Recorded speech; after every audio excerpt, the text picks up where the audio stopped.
You'll notice the reservoir, we've tried to do as many rounded edges as possible. That's going to eliminate any hassles that you may have cleaning the system. We wanted to make sure there weren't any 90-degree corners that could make it hard or difficult to clean. So that's one of the benefits of the TurboKlone system, is that it's got a lot of rounded edges. Another element, every site has a nice little finger recess. So now instead of, like I said, having to try to get the edge of the collar, just put your thumb in there, voila, you can access your cutting.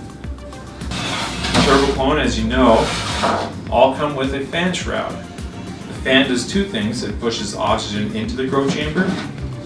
You might ask, how is that possible? We've got a baffle right here, and so air will come in from the fan.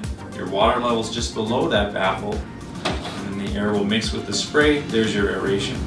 The rest of the air from the fan blows against the sidewall and underneath the reservoir. You'll see that there's this channel built just for that purpose, and so air will conduct against the plastic and help cool the system off, at least maintain a stable, consistent water temperature. None of the other systems out there have that, and that's one of the most beneficial elements or features of the TurboKlone system.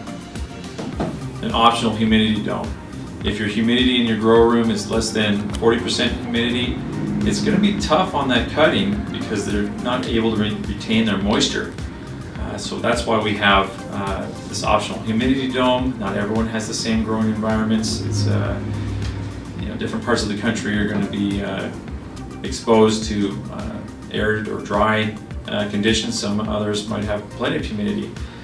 We're based out of Nevada. It's dry, it's arid here, so we love the humidity domes here. And I would recommend having the humidity dome on for the first 4 or 5 days after you've taken the cuttings and put them in here. Allow the dome to help maintain that moisture and allow the cuttings to get over that initial transplant shock. And then after day 4 or 5, they should be used to their new environment. Root nubs are starting to form, that uptake's greater, and then they can go from there without the dome.